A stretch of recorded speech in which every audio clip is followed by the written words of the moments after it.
Sleeping Beauty. Adapted by Michael Teitelbaum. Illustrated by Sue DeSico. Long ago, in a faraway land, King Stephen's fair queen gave birth to a daughter. They named her Aurora. To honor the baby princess, the king held a great feast. Nobles and peasants, knights and their ladies, everyone flocked joyfully to the castle.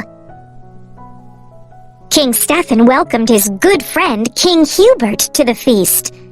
King Hubert had brought his young son, Philip, with him. The kings agreed that someday Philip and Aurora would be married. Among the guests were 3 good fairies, Flora, Fauna, and Merryweather. Each wished to bless the infant with a gift. Waving her wand, Flora chanted, "My gift shall be the gift of beauty." "And mine," said Fauna, "shall be the gift of song." Merryweather was next, but before she could speak, the castle doors flew open. Lightning flashed, thunder rumbled. A tiny flame appeared and grew quickly into the form of the evil fairy Maleficent. Her pet raven was perched on her shoulder.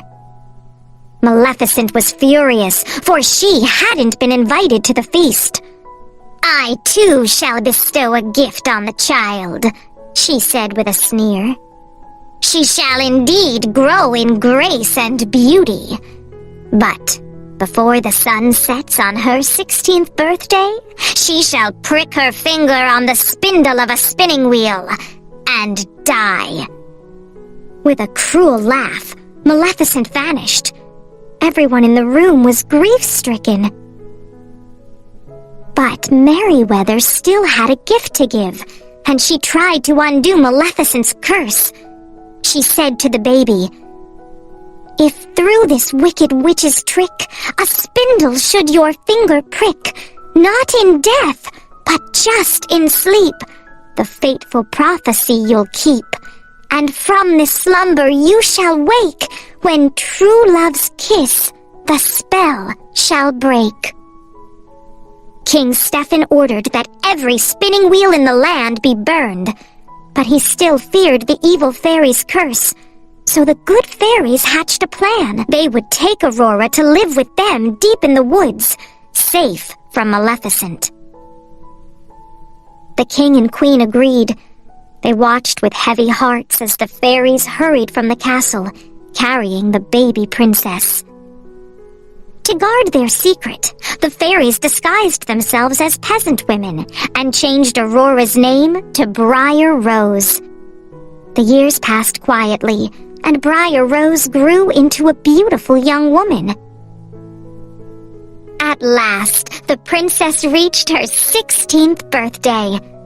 Planning a surprise, the fairies sent her out to pick berries. Fauna baked a cake for her, while Flora and Merryweather sewed her a new gown. In a mossy glen, Briar Rose danced and sang with her friends, the birds and animals. She told them of her beautiful dream about meeting a tall, handsome stranger and falling in love. A handsome young man came riding by. When he heard Briar Rose singing, he jumped from his horse and hid in the bushes to watch her. Then, he reached out to take her hand. Briar Rose was startled. "I didn't mean to frighten you," the man said. "But I feel like we've met before." Briar Rose was very happy. She and her admirer gazed into each other's eyes. The young man didn't know she was Princess Aurora, and she didn't know he was Prince Philip, to whom she had been promised in marriage many years before. Back at the cottage, the fairies gave Briar Rose her birthday surprises. Then, Briar Rose told them that she had fallen in love. "Impossible!" they cried. They told her the truth at last, She was a princess betrothed at birth to a prince. Now it was time for her to return home. So poor Aurora was led away, longing for her handsome stranger. Maleficent's raven, perched on the chimney of the cottage, had heard everything. It flew off to warn Maleficent that the princess was finally returning. Maleficent sped to the castle. There, using her evil powers, she lured Aurora to a high tower. In the tiny room, a spinning wheel suddenly appeared. "Touch the spindle," hissed Maleficent. "Touch it, I say!" The three good fairies rushed to the rescue, but they were too late. Aurora had touched the sharp spindle and instantly fallen into a deep sleep. Maleficent's cruel curse had come true. With a harsh laugh, the evil fairy vanished. The fairies wept. "Poor King Stephen and the Queen," said Fauna. "They'll be heartbroken when they find out," said Merryweather. "They're not going to," said Flora. "We'll put them all to sleep until the princess awakens." So the three fairies flew back and forth, casting a dreamlike spell over everyone in the castle. Meanwhile, Maleficent had captured Philip and chained him up in her dungeon. But the good fairies had other plans for him. Using their magic, they broke the chains. They armed the prince with the shield of virtue and the sword of truth. Then they sent him racing to the castle to awaken the princess. When the evil fairy saw Philip escaping, she hurled heavy boulders at him. But the brave prince rode on. When Philip reached Aurora's castle, Maleficent caused a forest of thorns to grow all around it. Philip hacked the thorns aside with his powerful sword. In a rage, the evil fairy soared to the top of the highest tower. There, she changed into a monstrous dragon.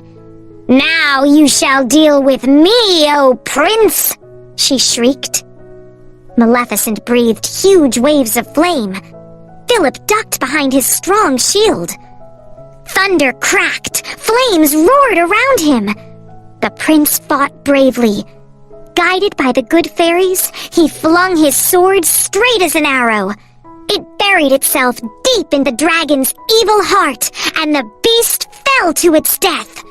Maleficent was no more. Philip raced to the tower where his love lay sleeping. Gently, he kissed her. Aurora's eyes slowly opened. Now everyone was awake. The king and queen were overjoyed to see their daughter again, and wedding plans were soon made. The good fairies were blissful too. It had all ended the way it should. Happily ever after.